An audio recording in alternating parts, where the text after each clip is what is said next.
तं केशवं रामनारायणं कृष्णे दामोदरं वासुदेवं हरे श्रीधरं माधवं गोपिकावल्लभं जानकीनायकं रामचंद्रं भजे। जय श्री कृष्णा। नमस्कार दोस्तों, मैं भावनी मिश्रा अपने चैनल में आप सभी का एक बार फिर से स्वागत करती हूँ। कैसे हैं आप लोग? भगवान कृष्ण की कृपा आप सब पर बनी रहे। आप सभी को कृष्ण जन्माष्टमी की बहुत बहुत शुभकामनाएं। इस वीडियो में मैं आपसे शेयर करने जा रही हूँ कि क्यों भगवान कृष्ण मोरपंख को अपने सर पर सजाते हैं। तो मोरपंख, भगवान कृष्ण और मोरों का बहुत ही पुराना नाता है। आज हमें और आपको एक मामूली से पंछी के रूप में दिखने वाले ये मोर भगवान के समय में अलग स्थान रखते थे। भगवान कृष्ण अपने पास एक बांसुरी रखते थे और दूसरा अपने मुकुट में मोर पंख। आपने भी कई बार इन मोर पंखों को भगवान के मुकुट में देखा होगा। आखिर ऐसा क्या है और क्यों सिर्फ मोर पंख ही भगवान सिर पर सजाते हैं? इसके बहुत से कारण बताए गए हैं। भगवान श्री कृष्ण के मुकुट में मोर पंख धारण करने के संबंध में विद्वानों ने अनेक तर्क दिए हैं, जिसमें से मैं 4-5 तर्क आपको बताने जा रही हूँ। पहला, सारे संसार में मोर ही एकमात्र ऐसा प्राणी माना जाता है जो अपने संपूर्ण जीवन में ब्रह्मचर्य व्रत का पालन करता है। मोरनी का गर्म धारण मोर के आंसुओं को पीकर होता है। अतः इतने पवित्र पंछी के पंख को स्वयं भगवान श्री कृष्ण अपने मस्तक पर धारण करते हैं।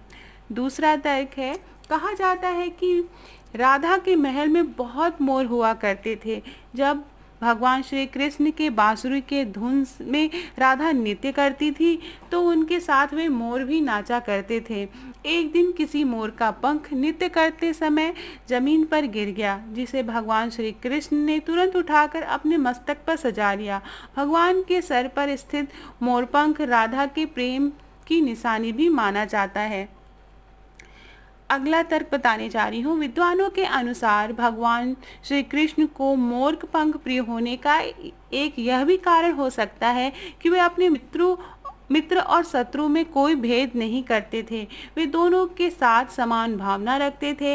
इसका उदाहरण यह है कि भगवान श्री कृष्ण के भाई थे बलराम, जो कि शेषनाग के अवतार माने जाते हैं। वह नाग और मोर में बहुत ही भयंकर शत्रुता होती है। अतः श्री कृष्ण मोर का पंख अपने मुकुट में लगाकर यह संदेश देते हैं कि वे सभी के प्रति समान भावना रखते हैं। इसके बाद एक तर्क और है कि मोर पंख में सभी तरह के रंग पाए जाते हैं, गहरे और हल्के। भगवान श्री कृष्ण मोर पंख के इन रंगों के माध्यम से ये संदेश देना चाहते हैं कि हमारा जीवन भी इसी तरह से के सभी रंगों से भरा पड़ा है, कभी चमकीला तो कभी हल्का। इसी तरह जीवन में भी इन रंगों की भांति कभी सुख आते हैं तो कभी दुख आते रहते हैं। तो ये थी कुछ धारणाएं कि भगवान श्री कृष्ण मोर पंख क्यों लगाते हैं।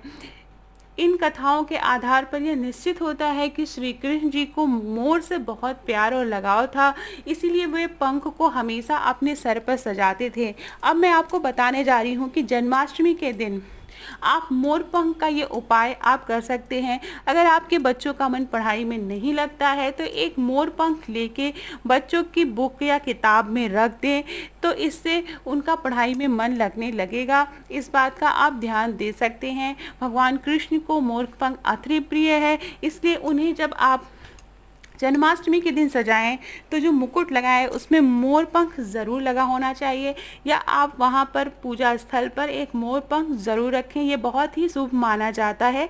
तो आशा करती हूँ आपको मेरा वीडियो पसंद आया होगा। पसंद आया हो तो प्लीज़ अपने दोस्तों के बीच में ज़रूर शेयर करिएगा। बहुत पसंद आए तो मेरे चैनल को प्लीज़ सब्सक्राइब कर लीजिए और कमेंट बॉक्स में जय श्री कृष्णा ज़रूर लिखिएगा। राधे राधे दोस्तों। Thank you for watching this video.